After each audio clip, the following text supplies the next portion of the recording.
Assalamualaikum warahmatullahi wabarakatuh. Selamat jumpa bagi seluruh siswa kelas 10 baik jurusan SMK Kimia Tekstil maupun jurusan akuntansi. Pada saat ini mungkin adalah pertemuan yang pertama bagi kita semua.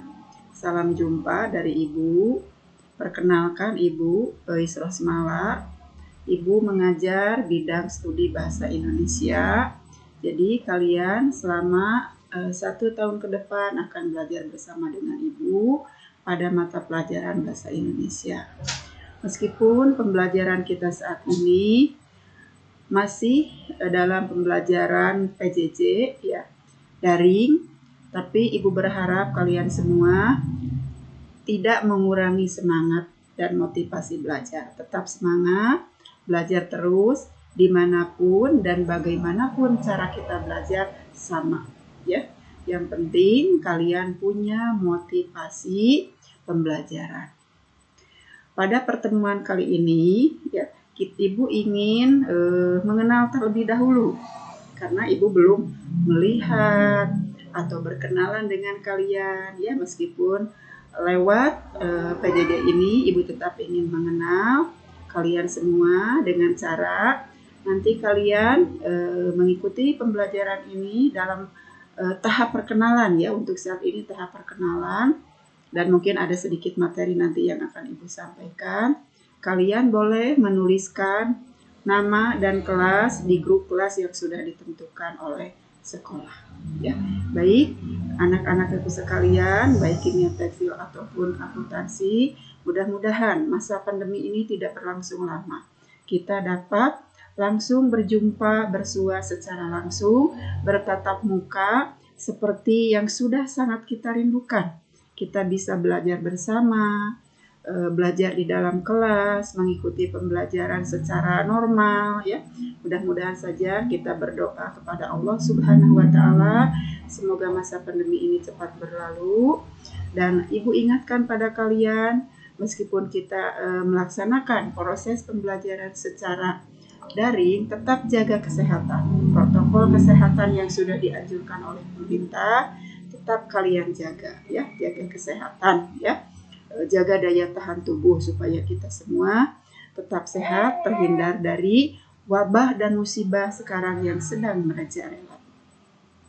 Anak-anakku sekalian, mungkin ada yang baru melihat Ibu atau bahkan ada yang sudah mengenal Ibu.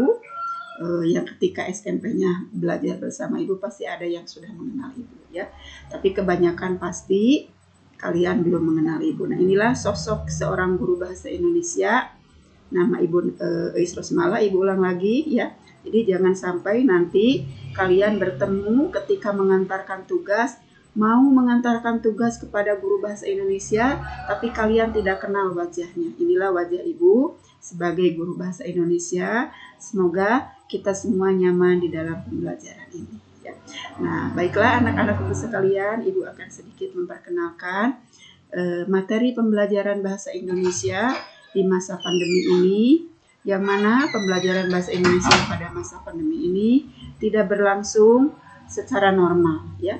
Banyak materi yang disederhanakan, bukan dikurangi ya, tapi disederhanakan, tapi dengan istilahnya materi yang sama, tapi lebih sederhana mengingat situasi kita belajar secara daring. Nah, kompetensi dasar pun disederhanakan ya, tidak semua materi diajarkan seperti dalam masa normal. Tapi kalian tetap istilahnya harus mengikuti pembelajaran bahasa Indonesia dan mengerjakan tugas-tugas yang diberikan ya. Nah, dalam pelajaran bahasa Indonesia di sini nanti Ibu akan memberikan materi, juga akan memberikan tugas-tugas, meskipun tugas-tugasnya tidak seberat istilahnya atau tidak sesulit ketika kita belajar secara normal ya. Tugas yang betul-betul disesuaikan dengan masa saat ini ya. Salam jumpa, selamat bergabung di SMK KP3 Majalaya. Mudah-mudahan kita semua bisa mengikuti pembelajaran ini sampai akhir tahun secara maksimal dan mendapatkan hasil yang maksimal. mata pelajaran Ibu, mata pelajaran Bahasa Indonesia. Kemudian nama Ibu sudah Ibu sebutkan tadi ya. Nah, kalian belajar, Ibu mengajar di kelas 10 untuk semua program keahlian. Nah, anak-anakku sekalian, KI dan KD atau kompetensi inti dan kompetensi dasar bidang studi bahasa Indonesia ya di masa pandemi ini mengalami penyederhanaan seperti yang sudah Ibu katakan tadi ya. Nah, kita belajar pada tahun ajaran 2021-2022. Nah, seperti yang Ibu katakan, kompetensi inti itu yaitu merupakan kompetensi yang berkaitan dengan pengetahuan. Kompetensi inti bagi kelas 10 kalian diharapkan untuk bisa memahami, menerapkan, menganalisis, dan mengevaluasi tentang pengetahuan faktual, konseptual, operasional dasar, dan metakognitif sesuai dengan bidang dan lingkup kajian bahasa Indonesia pada tingkat teknis, spesifik, detail, dan kompleks berkenaan dengan ilmu pengetahuan teknologi, seni budaya, dan humaniora dalam konteks pengembangan potensi diri sebagai bagian dari keluarga, sekolah, ataupun dunia kerja, warga masyarakat nasional, bahkan regional dan internasional.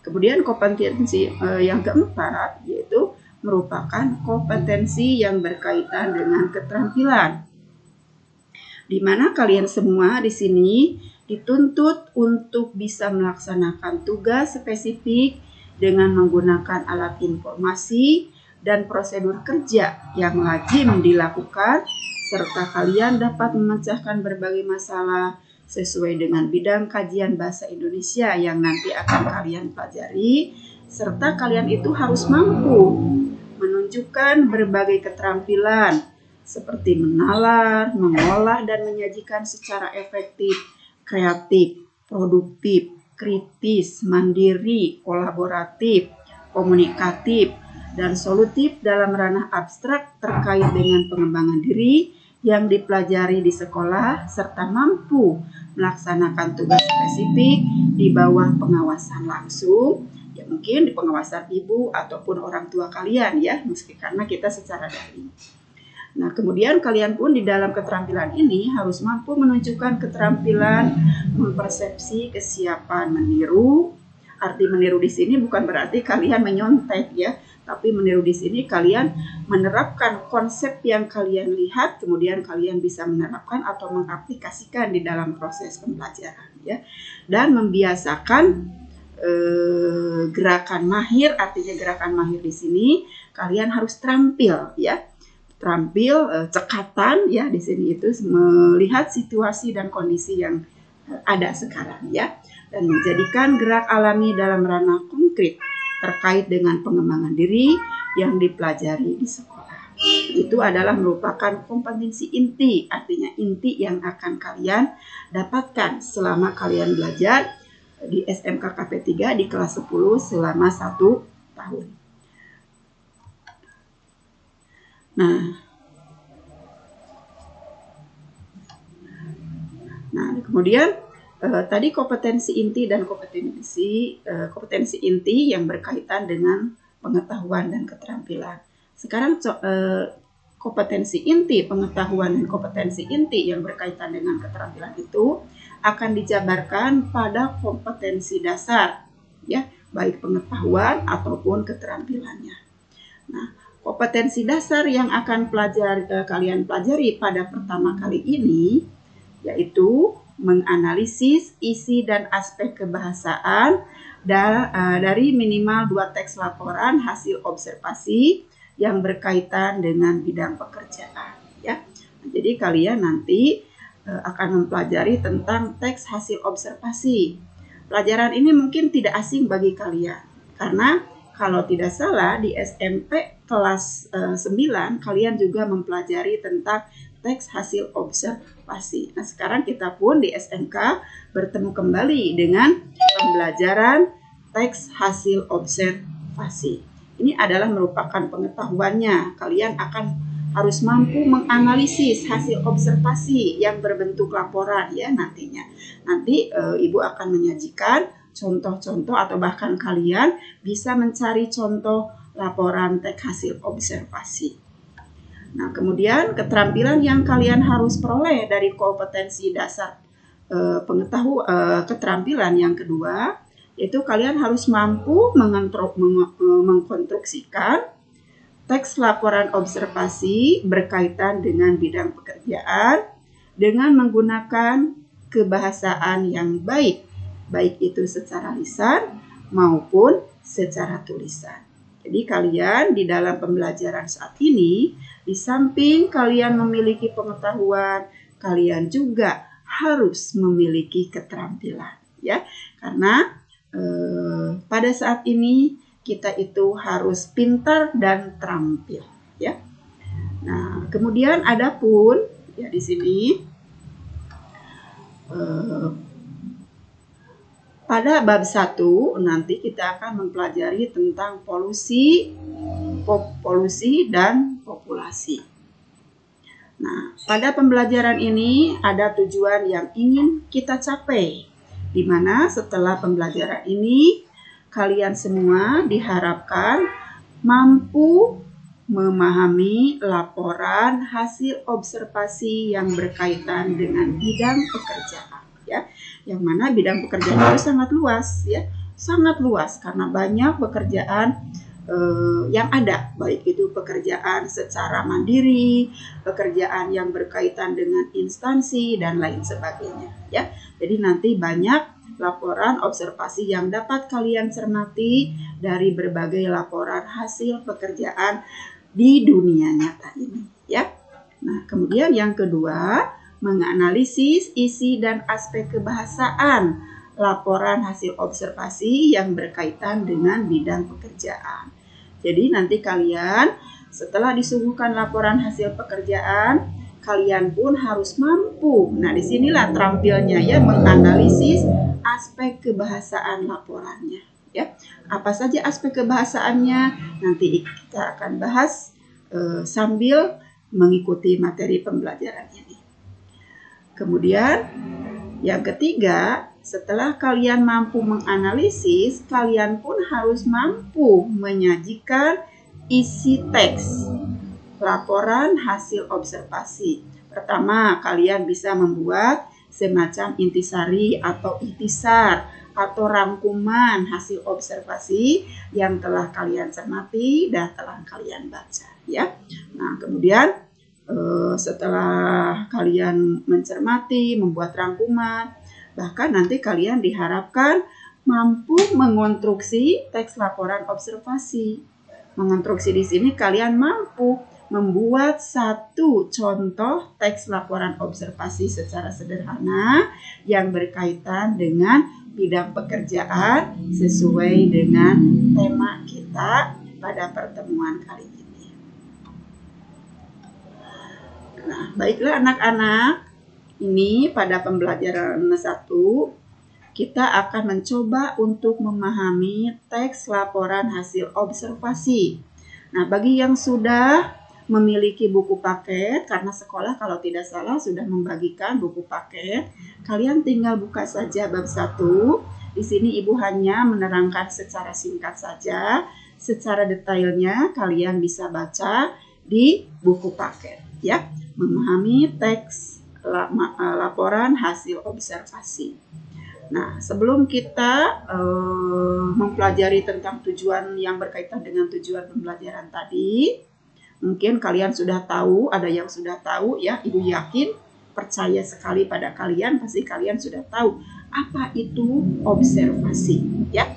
Karena observasi ini mungkin waktu di SMP kalian telah pernah praktek IPA, melaksanakan observasi. Bahkan dalam pelajaran bahasa Indonesia pun ketika kalian di SMP ada materi yang berkaitan dengan teks observasi.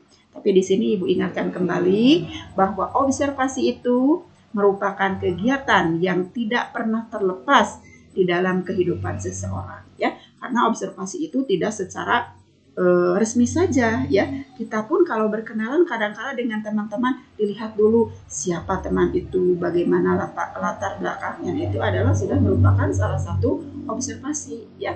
Nah, observasi ini dapat dilakukan secara langsung ataupun tidak langsung. Bagaimana observasi yang secara langsung? Observasi secara langsung dilakukan melalui kegiatan melihat, mengamati, melakukan, dan merasakan. Ya, bagaimana melihat? Kita melihat itu apa, ini apa, bagaimana bentuknya mungkin ya, bagaimana rupanya, itu melihat. Kemudian mengamati kita mengamati mungkin dari segi perilaku, dari segi bentuknya ya, kemudian karakternya, itu mengamati. Nah, setelah melihat, mengamati, baru kita melakukan observasi tersebut dan kita akan mendapat hasil atau merasakan dari hasil observasi tersebut ya. Itulah pengertian observasi. Tapi meskipun Ibu memberikan pengertian observasi seperti ini, kalian boleh membuat definisi sendiri tentang apa itu teks observasi berdasarkan kajian, melihat, mengamati, melakukan, dan merasakan yang kalian lakukan. Kalian boleh membuat definisi ya. Tidak harus selalu sama, tapi maksud dan tujuannya tetap ke arah yang sama. Mungkin bisa dipahami ya anak-anakku ya. Nah, kemudian yang kedua, ada observasi yang secara tidak langsung. Bagaimana observasi secara tidak langsung itu? Observasi secara tidak langsung dapat dilakukan melalui membaca. Nah, ini kalian harus gemar membaca ya, karena observasi secara tidak langsung bisa kalian peroleh dengan membaca atau mendengarkan, menyimak ya, mendengarkan, memperhatikan, ataupun kalian bisa melalui mendapatkan berita atau mengikuti berita dan sejenis yang lainnya ya. Nah, untuk menggambarkan teks yang lengkap dan memenuhi persyaratan di dalam teks observasi, apakah itu teks observasi ataupun bukan, kita harus memenuhi prinsip-prinsip yang harus kita penuhi di dalam mencermati, menyusun sebuah teks observasi. Apa saja itu? Nah, satu, teks observasi itu harus lengkap. Apa artinya lengkap di sini? Ya, harus lengkap istilahnya supaya kita tidak keliru di dalam menafsirkan laporan tersebut, mungkin dari segi pengamatannya ya. Nah, kemudian ketika kita melakukan teks tersebut semuanya harus lengkap. Ini bisa kalian baca di dalam buku ya, secara keterangannya secara lebih jelas. Nah, kemudian kedua, jelas. Yang namanya teks observasi itu adalah merupakan karya ilmiah ya, jadi harus jelas. Jelas dengan menggunakan bahasa atau aspek kebahasaan yang jelas, istilahnya tidak menimbulkan salah tafsir ya. Jadi hasilnya itu harus betul-betul jelas, bisa dipahami oleh yang membaca teks laporan itu kalau laporan dibuat dalam bentuk tulisan. Kemudian benar atau akurat. Yang namanya observasi itu harus objektif, tidak dikira-kira ya. Nah, makanya itu harus akurat, betul. Kalau misalkan kita melaksanakan sebuah penelitian dalam IPA, melakukan misalkan penelitian tentang bagaimana cara tumbuh kecambah misalkan ya. Nah, kalian kan mengobservasi dari mulai mempersiapkan benih, menyemai, kemudian bagaimana pertumbuhannya, berapa lama. Nah, itu nanti harus benar-benar kalian lakukan observasinya karena harus menghasilkan teori yang akurat. Karena hasil observasi itu bisa dijadikan sebagai sumber ilmu pengetahuan.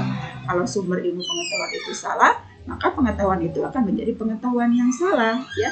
Nah, karena itu harus benar-benar akurat di dalam melaksanakan observasi tersebut ya. Nah, kemudian sistematis. Artinya sistematis di sini di dalam membuat laporan observasi itu susunannya harus sistematis atau berurutan ya. Mulai dari mungkin tujuan, kemudian urutannya itu ya sampai dengan kesimpulan harus mencerminkan urutan yang sistematis. Dan yang berikutnya adalah objektif. Apa arti objektif di sini? Benar. Apa adanya, tidak ditambah-tambah ataupun tidak dikurang-kurang. Kalau hasilnya A, kita harus tulis A, tidak menjadi A- ataupun A+, ya. Nah, itu artinya objektif sebenarnya, ya. Nah, dan yang berikutnya, hasil observasi itu harus dilakukan secara tepat waktu supaya hasilnya tadi akurat dan benar, ya. Jadi harus tepat waktu. Nah, itulah penjelasan dari Ibu. Mudah-mudahan pada penjelasan yang pertama kali ini kalian bisa memahami apa yang Ibu jelaskan. Bila ada hal yang tidak kalian pahami, kalian boleh bertanya langsung di WA Group, ya. Kita nanti sharing dan bertanya jawab di sana. Terima kasih. Wassalamualaikum warahmatullahi wabarakatuh.